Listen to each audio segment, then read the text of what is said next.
Laisse-nous passer. Qui connaît pas.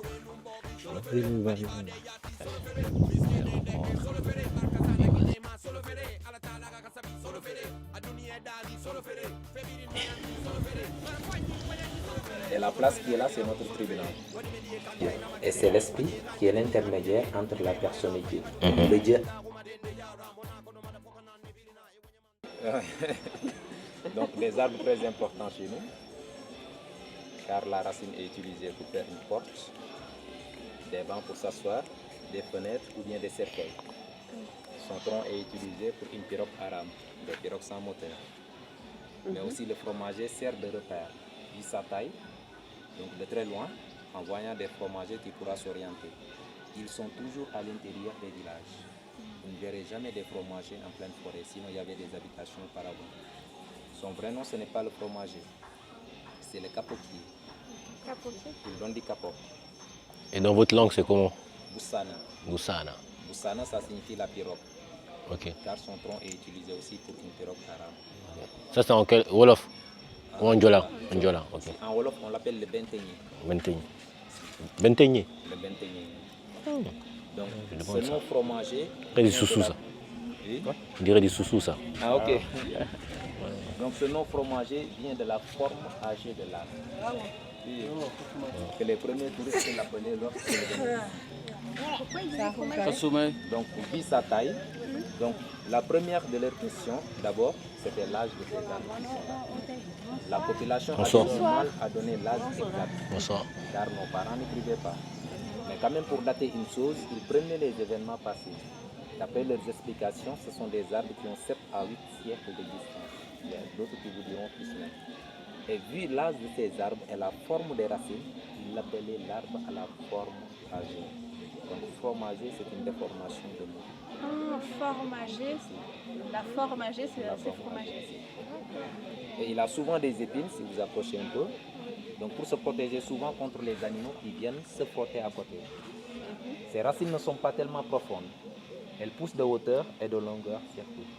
Et de 200 à 300 mètres de long, on peut encore voir les racines du fromage. 200, 300.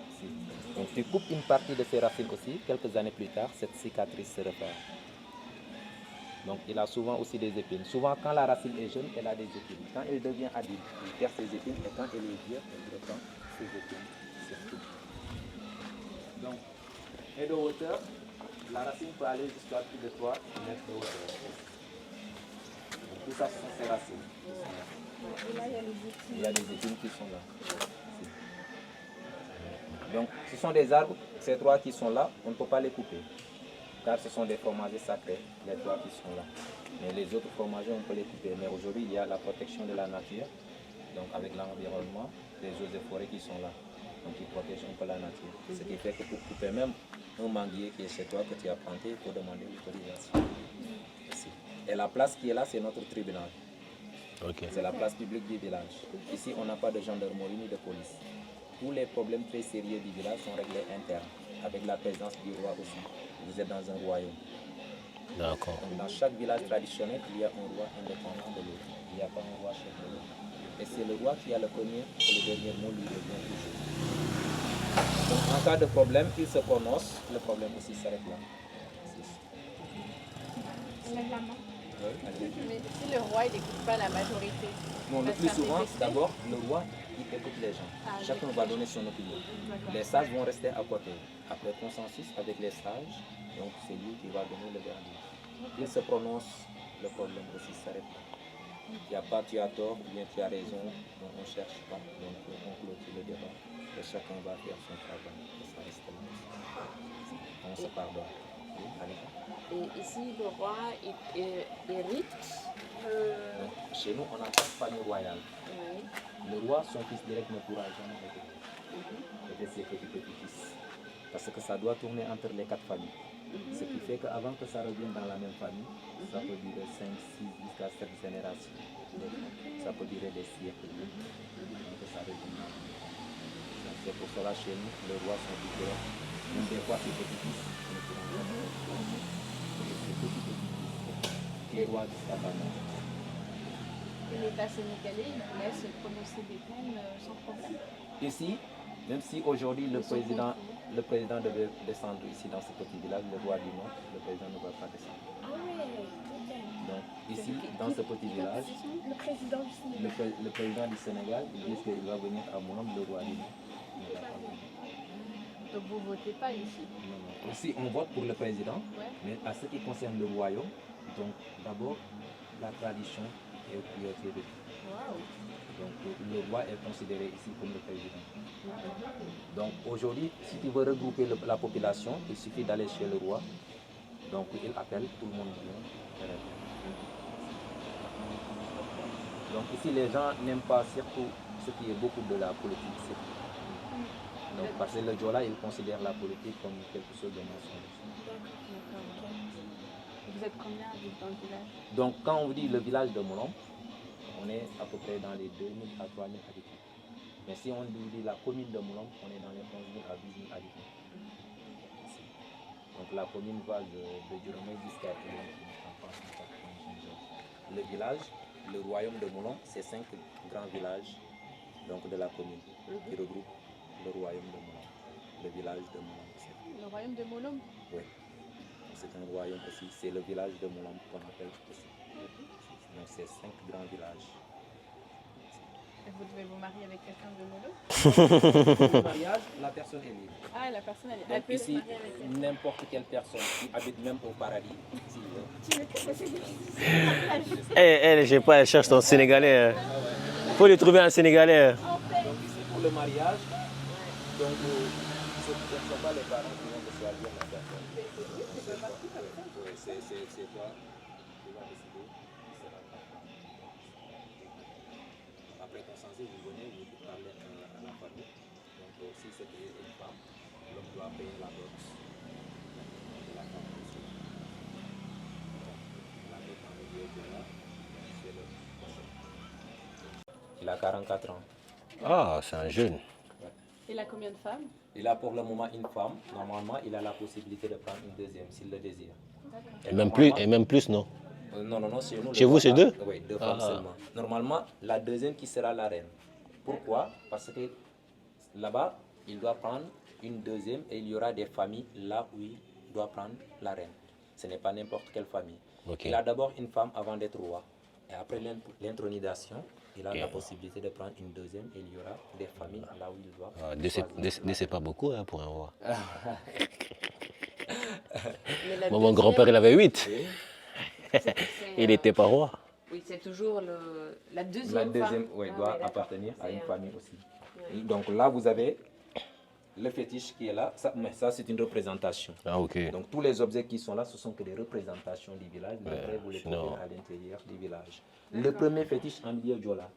C'est quoi un fétiche? Donc le fétiche d'abord, Et celui-là, c'est cette quoi? représentation qui est là, appelée hôtel du fétiche. Oh, bon, moi, je Au vois. niveau Moi, de je cette vois. représentation, il y a un esprit qui vit par là. Et l'esprit qui est là, il y a son prêtre qu'on appelle le féticheur. Il peut être une personne comme vous et moi, mais la différence, cette personne parvient à communiquer avec l'esprit. Pour pouvoir communiquer avec l'esprit, il va faire des offrandes.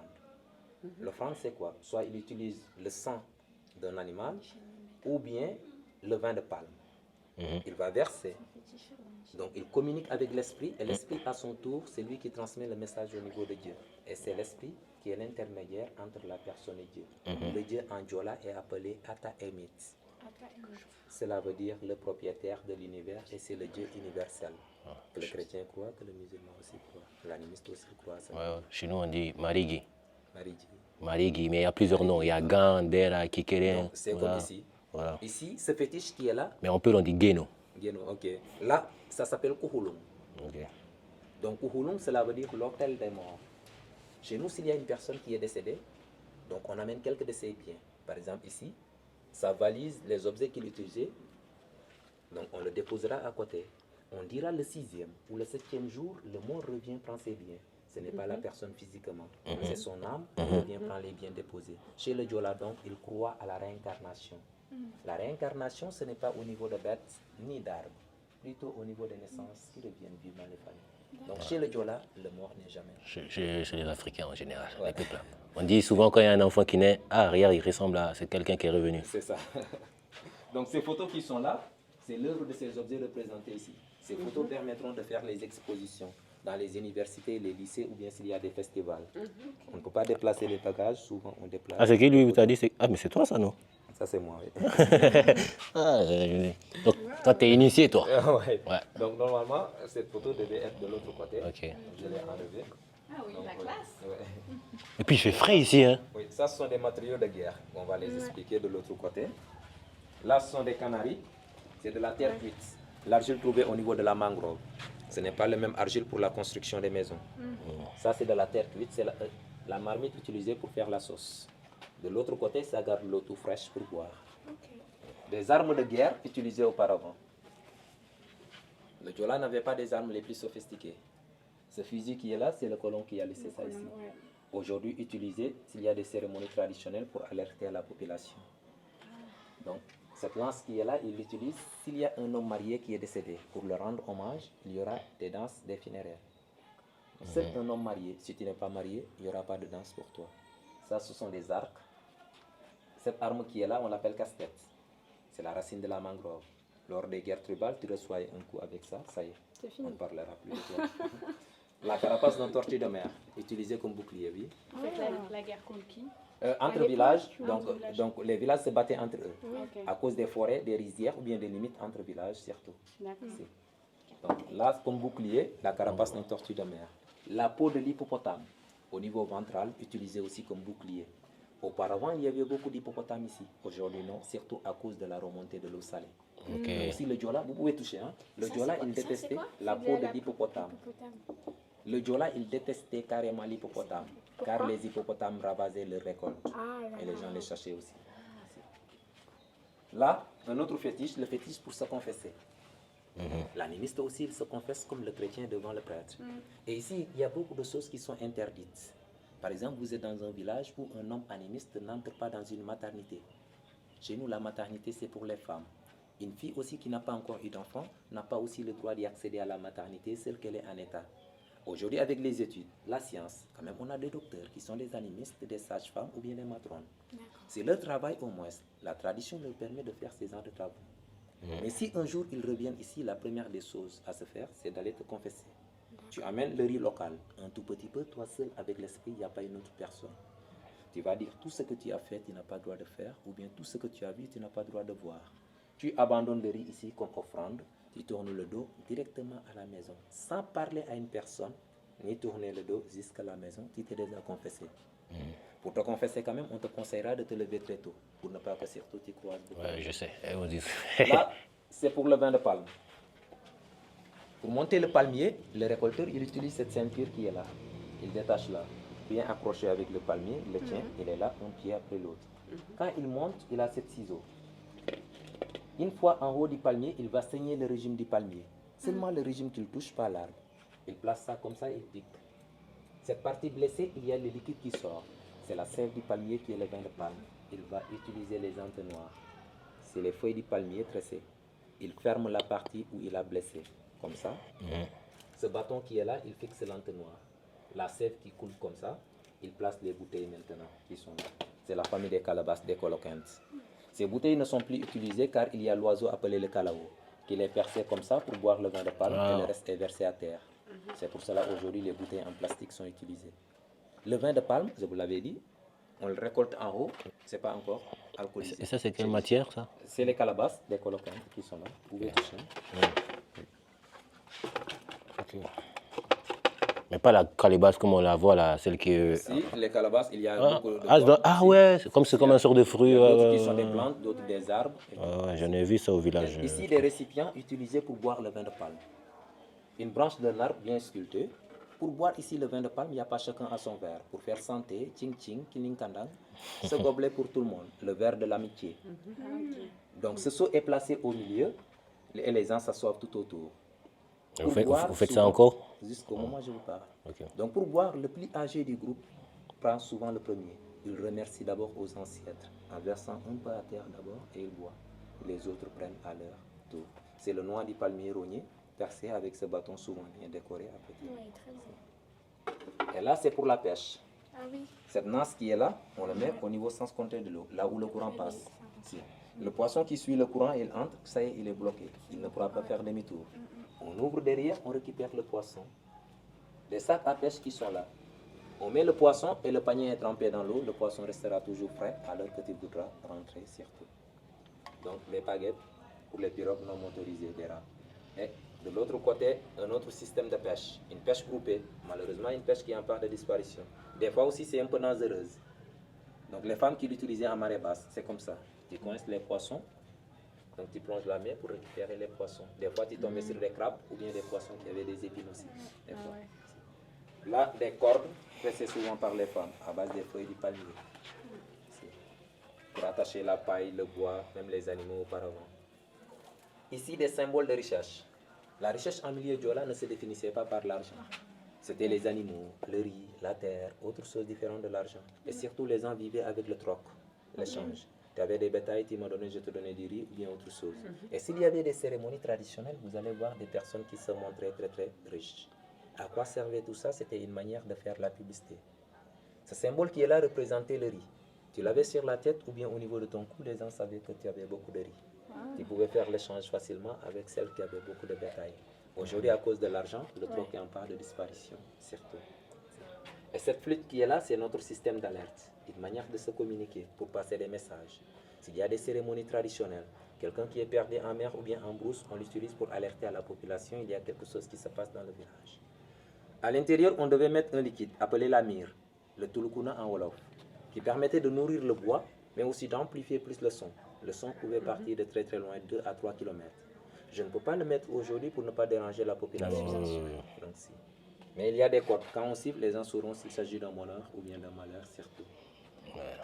Et là, de l'autre côté, des paniers utilisés pour transporter le riz. Ça, ce sont les feuilles du palmier. La partie la plus légère, les feuilles elles-mêmes, et ici, les fibres qui portent les feuilles. La partie la plus résistante. Et là, vous avez des symboles, des menottes, utilisés lors des guerres tribales pour les prisonniers. Des menottes? Des menottes, ce n'était pas pour les mains. Ça, c'est une représentation, ça dépendait de la taille de la personne. Tu as enlevé ce bâton, les 2 pieds qui entraient, c'est ce bâton qui séparait les 2 tibias. Ça faisait très très mal, la menotte était lourde, le prisonnier ne pouvait pas se déplacer. Et pour libérer un seul prisonnier, c'était l'échange des bétails. La famille devait payer 6 bœufs avant qu'il libérait un seul prisonnier. Et là, le fétiche pour le mariage, que je vous disais. Donc ici, un homme, avant qu'il épouse une femme Diola ici, quelle que soit sa religion ou bien son ethnie, il faut qu'il donne la dot à la famille de la fille. La dot chez le Diola, c'est quoi? L'homme donne le cochon, une quantité de vin de palme et une poule. Donc le féticheur va utiliser les animaux, le sang seulement et un peu de vin de palme pour faire les offrandes, pour avertir au fétiche que la fille quitte sa famille pour aller prendre une autre famille. Ce qui reste, ça sera pour la fête surtout. Là, une bêche, appelée Kajandou, utilisée pour cultiver le riz. Le métal qui est là, augmenté par le forgeron, ce bois qui est là, c'est une branche d'un arbre bien sculpté, le bâton ajouté qui facilite de se baisser. On tourne la terre de gauche à droite, on forme des signes. C'est le travail des hommes. Au moment où je vous parle, c'est de l'actualité, car ici les animaux ne travaillent pas. Chez le Diola, l'animal est sacré. On ne l'utilise pas ni pour le transport, ni pour cultiver la terre. On n'a pas encore de machine, ce qui fait qu'on l'utilise encore. Le pilon et le mortier pour piler le riz. Une fois pilé le riz, il faut le ventiler. Donc avec ça, donc tu ventiles avec la direction du vent, ce qui est beaucoup plus léger, va s'envoler, ça va rester que les graines. Excusez-moi. Oui. C'est quoi comme animal? Et le porc. Ah, c'est quoi? Ce sont des mâchoires de porc. Ok. Et ici, vous avez le parasol du bébé. Souvent, pour aller dans les champs, les femmes ne laissent pas leurs petits-enfants à la maison. Souvent, le bébé est bien attaché derrière avec le pagne. Quand même, il y aura le soleil qui tape plus tôt. Donc, avec ça, la femme prend ça pour protéger le bébé du soleil. Et si vous voyez une femme qui a ça, ne vous étonnez pas, son bébé est bien protégé du soleil. L'autre qui est là, le berceau du bébé. La maman n'a pas besoin de porter tout le temps le bébé. Quand il dort dans les champs, elle met les pagnes, donc le bébé tranquillement, il peut allonger. Mais aussi, une fois que la pluie tombe aussi, elle prend ça pour protéger le bébé elle-même de la pluie. Donc c'est un parapluie aussi, et le berceau en même temps du bébé. L'esprit qui interdit le vol en milieu Diola. Pour vous dire que dans ce petit village, ici, le vol est formellement interdit. Vous pouvez rester ici des années et des années sans une fois entendre un cas de vol. Pour vous dire que là, vous pouvez entrer dans une maison, vous dites con, personne même ne vous répond et pourtant les portes sont ouvertes. Pour vous dire que ne prenez jamais quelque chose qui ne vous appartient pas. Dans ce petit village, souvent tu voles. Tôt ou tard, il y aura des malheurs qui vont te poursuivre. Ces malheurs peuvent se manifester au niveau de ton corps ou bien au niveau de ton entourage. Et souvent, ce sont des malheurs qui reviennent. Les sages du village, ils te verront, ils sauront que tu avais fait quelque chose qui n'était pas bon. Et le conseil est d'aller te confesser. Cette confession est différente de la première, car celle-là est publique. Tout le monde sera là pour entendre et voir qui est le malfaiteur. Le féticheur va te demander des offrandes. Il va payer une amende. Ça dépendait de la gravité du vol. Ça peut être un porc, une chèvre, jusqu'à une vache même. Et tout le monde, ça sera une très grande honte pour la famille et pour toi-même. Personne ne vole alors. Ouais. Personne vole. Donc ici, tu voles, il y aura des sanctions automatiquement. Et là, de l'autre côté, vous avez l'échelle utilisée pour monter le grenier. Ici, le riz est gardé souvent en hauteur. Donc pour monter, on monte latéralement en montant des pieds croisés, surtout. Il y avait des échelles quand même beaucoup plus grandes. C'est pour voir quoi? Pour monter le grenier. Le grenier où on met la nourriture, le riz, quoi. Pour pas que des bêtes aillent dans le riz. Le grenier, souvent chez nous, est en hauteur. D'accord. Donc Ok. on garde le riz souvent en hauteur D'accord. pour la conservation et autres. Là, c'est un vieux tambour. Mais c'est un tambour particulier aujourd'hui car il y a des croix qui symbolisent un peu la religion chrétienne. C'est le premier tambour des premiers chrétiens du village offert par les animistes, qui symbolise le tambour de l'amitié entre le christianisme, musulman et chrétien. Ici, s'il y a des fêtes, c'est très difficile de connaître qui est qui. Et de l'autre côté, venez. Et la case qui est là, l'architecture typique Diola. Une case à un pilier. Une case qui a deux toits, l'une de l'intérieur sous forme d'entonnoir, qui permettait surtout de récupérer l'eau de la pluie par là, et l'autre de l'extérieur. Auparavant, c'était des cases beaucoup plus grandes, beaucoup plus larges. Cette famille pouvait vivre à l'intérieur, donc il y avait des appartements. On pouvait avoir une cinquantaine de personnes à l'intérieur de ces cases. La cause qui faisait que les gens construisaient ces maisons auparavant, c'était surtout les guerres tribales. Lors des... Ah, les gars, on vient d'arriver. Il doit être il est 20h40. Là, on va aller prendre une bonne douche et puis aller manger.